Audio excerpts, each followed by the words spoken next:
Hello, मैं Manoj Kumar, assistant professor, government college Kota. आज हम यहाँ पे लास्ट जो आपका चैप्टर चल रहा है, जिसमें आप सॉल्वेंट्स की बात करते हैं। सॉल्वेंट्स में द्रव अमोनिया आप पढ़ेंगे। पिछली बार तक हमने विलायकों में सामान्य गुण, विलायकों की रिएक्शंस क्या क्या होती हैं, उनकी विशेषताएं क्या क्या होती हैं और किस प्रकार से विलायकों द्वारा रिएक्शंस में पार्टिसिपेट किया जाता है, उनके इलेक्ट्रॉन्स का आदान प्रदान कैसे होता है, इन सब के बारे में हमने पढ़ा था। आज प्रत्येक जो विलायक है, जो नॉन एक्वस विलायक है जिसे बोलते हैं, जिसमें द्रव जल के अलावा जो विलायक हैं हमारे, उनके बारे में पढ़ रहे हैं। जिनमें जो आता है हमारा द्रव अमोनिया आता है। देखिए, द्रव अमोनिया जो होती है, अमोनिया की आप संरचना जानते हैं, पिरामिडली संरचना होती है। एक एकाकी इलेक्ट्रॉन युग्म इसमें उपस्थित होता है। जल अणु की भांति अमोनिया के अणु जो होते हैं, इसमें भी केंद्रीय नाइट्रोजन परमाणु sp3 संकरित अवस्था में पाया जाता है। इसके 4 sp3 कक्षकों में से 3 के साथ हाइड्रोजन परमाणु जुड़े रहते हैं, जबकि चौथे कक्षक के पास एक एकाकी इलेक्ट्रॉन युग्म होता है। इस प्रकार एक पिरामिड आकार में ध्रुवीय अणु की रचना होती है, जैसा कि निम्न चित्र में दर्शाया गया है।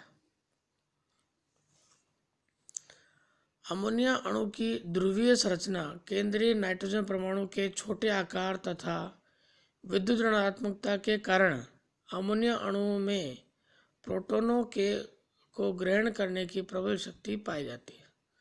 अतः यह जल की तुलना में प्रबल क्षार होता है। साथ ही इसके अणुओं में प्रबल हाइड्रोजन बंध पाए जाते हैं, जिससे अणुओं में निम्न प्रकार से संवहन हो जाता है। जल की तुलना में द्रव अमोनिया के कुछ प्रमुख भौतिक गुणों को हमने पिछले भी बताया था। अब देखिए, द्रव अमोनिया में पदार्थों की विलयशीलता किस प्रकार पाई जाती है, उनका क्या क्रम होता है।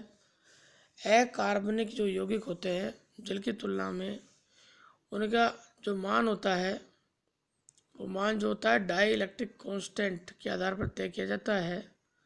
डाई इलेक्ट्रिक कॉन्स्टेंट जो होता है, वो जितना ज़्यादा होता है उतना ही अच्छा वो विलायक माना जाता है। सभी प्रकार के उसमें जो अन्य विलय होते हैं वो घुल जाते हैं और अच्छा सॉल्यूशन में उसका प्राप्त होता है। यह आयनीय यौगिकों के लिए अधिक उत्तम विलायक नहीं होता है। आयोडीन जैसे खूब सारे इलेक्ट्रॉन वाले पदार्थ इसमें विलयशील होते हैं। द्रव अमोनिया में हैलाइडों की विलेयता का घटता हुआ क्रम निम्नलिखित होता है।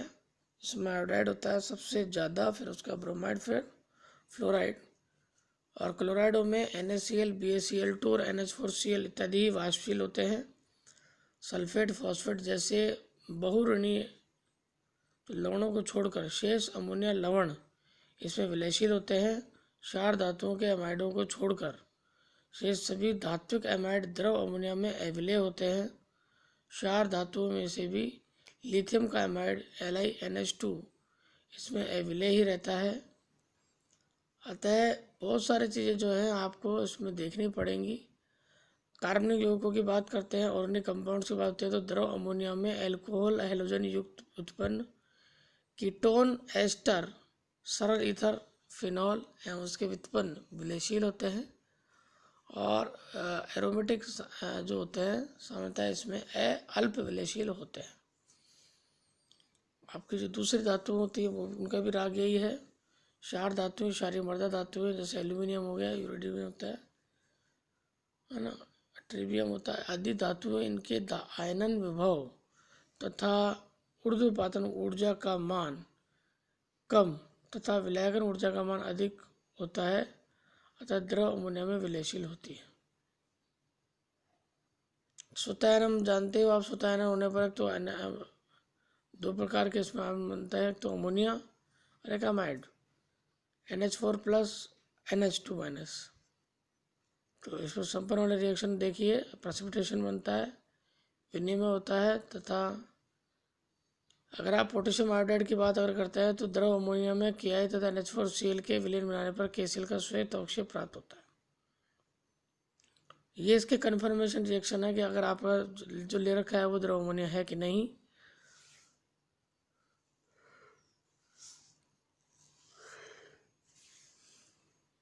ऐसे ही द्रव अमोनिया में सोडियम कार्बामेट का अवक्षेपण निम्न प्रकार से भी संपर्क कराया जाता है। रिएक्शन आपका एक संपर्क पूछ सकता है, कोई भी एक रिएक्शन पूछ सकता है कि द्रव अमोनिया में संपर्क वाले किन्हीं 3 रिएक्शनों के नाम लिखिए और बताइए कि कौन कौन सी रिएक्शन होती है। अतः इसे आप हिंट में ज़रूर याद करें। याद ऐसे नहीं करना आपको कि आप पूरी पूरी रिएक्शन याद करके जा रहे हैं और फिर एग्ज़ाम में भूल रहे हैं। मोटा मोटा याद करिए कि आप ऐसे ध्यान रखो कि आपने अमोनिया लिया, अमोनिया के बाद में आपने अमोनिया विलयन में क्या मिलाया, आपने KI प्लस मिलाया, KI मतलब पोटेशियम आयोडाइड प्लस NH4Cl। ऐसे इन केस ऑफ दूसरे में आपने क्या डाला, इसमें सोडियम कार्बामेट डाला। बस इस तरह 2 रिएक्शन याद रख लो, 2 एक और याद रख लो तो कोई दिक्कत नहीं। अब आपको इसके बाद वाला जो है वो जो ये बहुत ही इम्पोर्टेंट इसके आगे के रिएक्शंस का भाग आता है। देखिए, आपसे ये पूछा जा सकता है कि अगर संकुल एमीन जो लवणों के रूप में अवक्षेपित किए जा सकते हैं कि नहीं किए जा सकते, तो इसकी आप बात बताएंगे कि कई विलयशील धात्विक हैलाइड होते हैं जिनको द्रव अमोनिया में संकुल एमीन लवणों के रूप में अवक्षेपित करके और उन्हें अवक्षेपण के रूप में प्राप्त किया जा सकता है। ये अब आपका सबसे इम्पोर्टेंट क्वेश्चन स्टार्ट होता है जो कई बार पूछते हैं कि द्रव अमोनिया की प्रोटीन ग्राही के रूप में रिएक्शन लिखो और बताइए। जलीय माध्यम में एसिटिक अम्ल तो अत्यंत दुर्बल अम्ल होता है, लेकिन द्रव अमोनिया में यह प्रबल अम्ल की भांति का व्यवहार करता है। नोट कर लीजिए इसे। देखिए कि reactions of liquid ammonia in the form of A proton acceptor. तो द्रव अमोनिया में पहले तो हम इसे खुद को एक स्टडी करेंगे, उसके बाद में इसका इंटरप्रिटेशन निकालेंगे।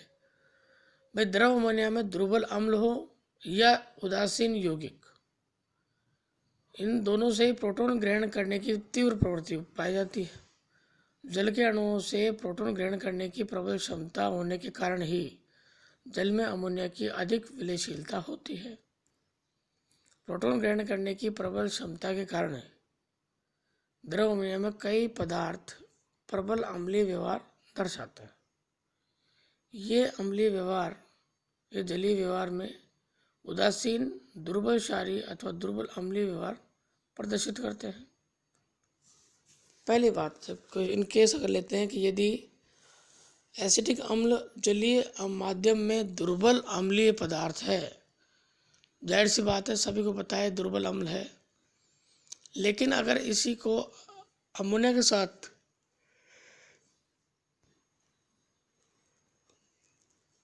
रिएक्शन कराया जाता है तो जलीय माध्यम में विलायक के धनायनों H3O+ की अत्यंत कम मात्रा को मुक्त ये कर पाते हैं, जिसकी वजह से क्या होता है, द्रव अमोनिया में प्रोटॉन ग्रहण करने की प्रबल शक्ति तो पैदा हो जाती है और एसिटिक अम्ल के अणुओं में इसमें विलायक धनायनों की अत्यधिक मात्रा मुक्त हो जाती है। तो इस प्रकार से बात है, आपको पता है कि जो प्रोटॉन त्यागता है वो अम्ल कहलाता है, जो प्रोटॉन ग्रहण करता है वो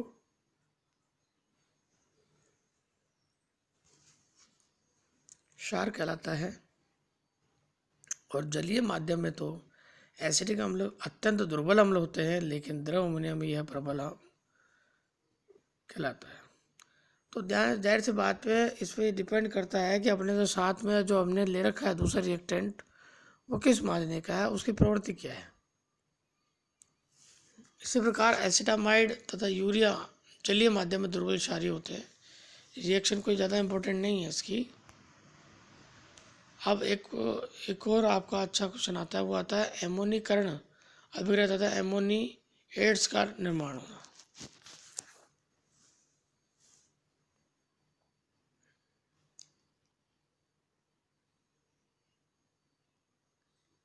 इन अभिक्रियाओं में विलायक द्रव अमोनिया के अणु विलय पदार्थ के अणुओं के साथ किसी भी प्रकार के रासायनिक बंध द्वारा जुड़ जाते हैं।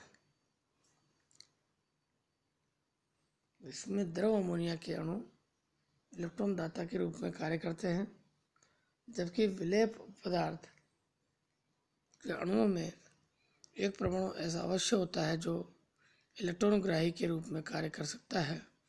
इस प्रकार की अभिक्रियाओं के फलस्वरूप बने हुए पदार्थों को एमोनिएट्स कहा जाता है, जो वास्तव में द्रव अमोनिया तथा विलेय पदार्थ के एडक्ट या युग्मोत्पाद कहलाते हैं। इनके कुछ प्रमुख उदाहरण निम्नलिखित होते हैं। देखिए, आपने द्रव अमोनिया के साथ यदि BF3 को भी अगर रिएक्शन कराई तो ये उससे डायरेक्ट एसोसिएट हो जाता है, जुड़ जाता है, और अमोनिया जल की तुलना में उत्तम इलेक्ट्रॉन दाता है। अतः जल योजित संकुल आदि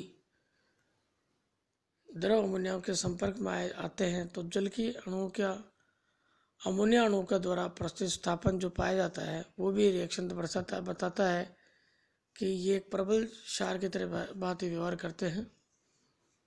अब आता है अमोनिया अपघटन अभिक्रियाएं।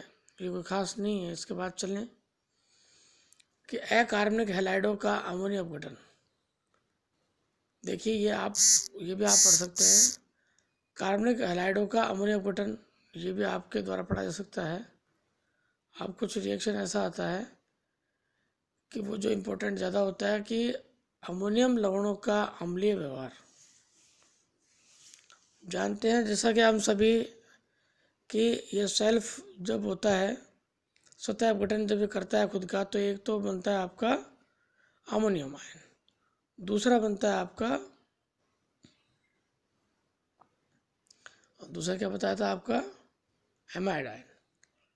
तो इधर देखिए आप, ये जो चीज़ होती है इसका बहुत इफेक्ट पड़ता है कि पदार्थ जो द्रव अमोनिया में NH4 आयनों को मुक्त करते हैं उन्हें एमिनो एसिड कहा जाता है, और ये कई प्रकार के रिएक्शंस को संपन्न करते हैं।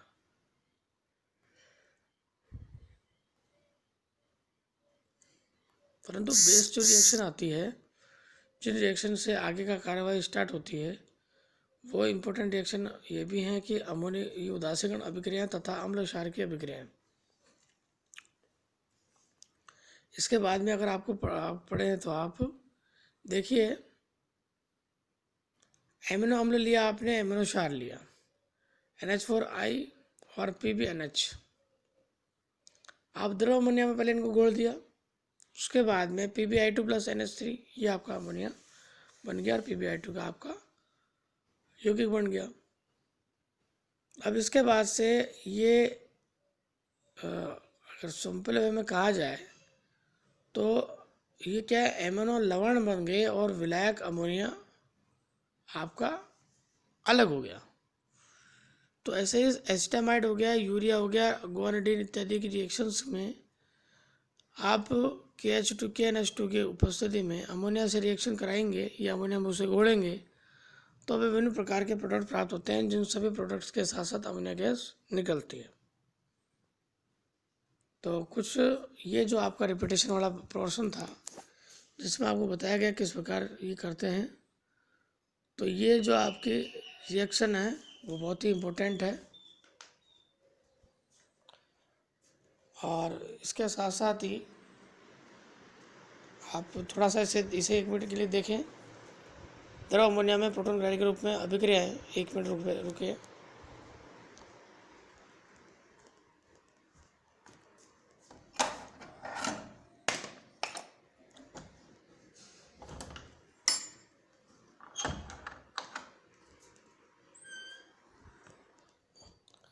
जब आपने अमोनिया का किसी प्रकार से व्यवहार की तुलना किससे भी की जाती है विलायकों में, तो उसे 2 बातों में जरूर देखा जाता है कि विलायक जो होते हैं वो किस प्रकार से अपने रिएक्शंस को पूरा अंजाम देते हैं। अतः रिएक्शन के दौरान ये आप ज़रूर देखें कि किस प्रकार से रिएक्शन कंप्लीट होती है।